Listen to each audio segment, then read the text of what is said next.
Assalamualaikum warahmatullahi wabarakatuh. Innal hamdalillah nahmaduhu wa nasta'inuhu wa nastaghfiruh wa na'udzu billahi min sururi anfusina wa min sayyiati a'malina. Amma ba'd.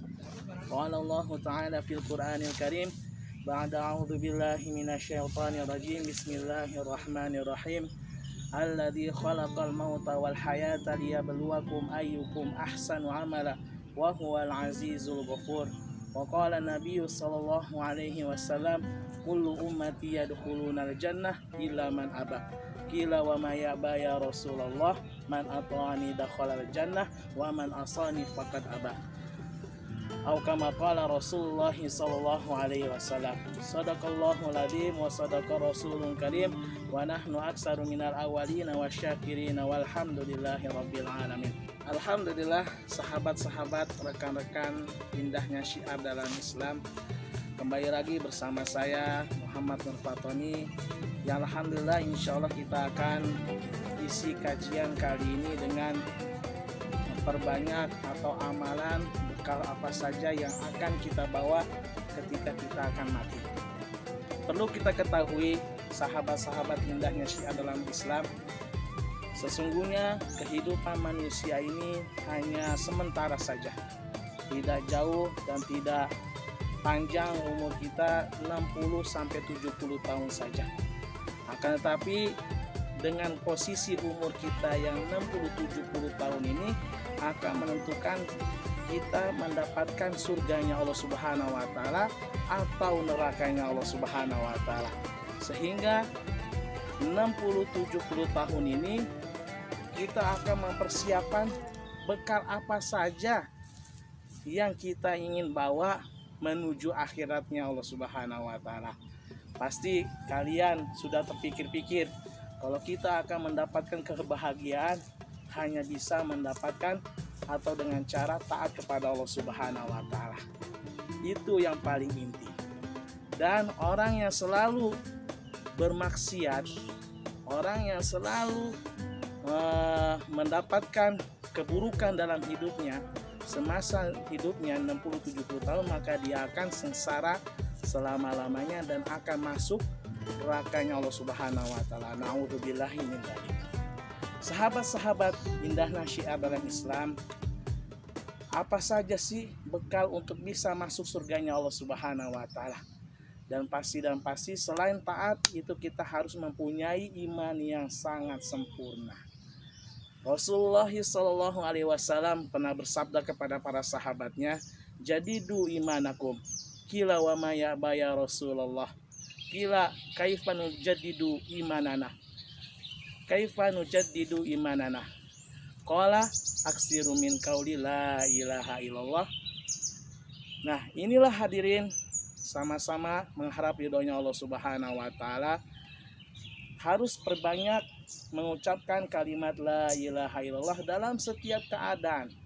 Orang yang ahli zikir, maka dengan kalimat la ilaha illallah dia akan bisa memperbanyak atau memperbarui imannya. Dan ulama dakwah katakan dengan memperbanyak kalimat la ilaha illallah, yaitu dengan kita selalu menyampaikan kepada orang-orang baik itu Islam maupun orang-orang kafir untuk bisa mengetahui bahwa selain Allah Subhanahu wa taala tidak ada Tuhan melainkan Allah Subhanahu wa taala. Itu yang pertama. Dan yang kedua, setelah kita beriman kepada Allah Subhanahu wa taala, maka kita harus beramal. Maka rukun Islam yang kedua adalah salat. Salat ibarat kata tiangnya agama. Bagaimana kita salat ini sesuai dengan apa yang diperintahkan oleh Allah Subhanahu wa taala. Barang siapa yang menjaga salatnya, maka dia menjaga tiang agama yang saat ini kita bangun. Akan tetapi bila mana kita tidak menjaga salat, maka kita akan meroboh itu agama. Hadirin sahabat syiar dalam Islam, itu rukun Islam yang kedua. Tiga apa? Yaitu selalu membayar zakat. Bagi kita yang mempunyai kelebihan dari harta, rizki kita, yaitu kita sisihkan untuk membayarkan zakat kita. Zakat dalam Islam yang kita harus salurkan.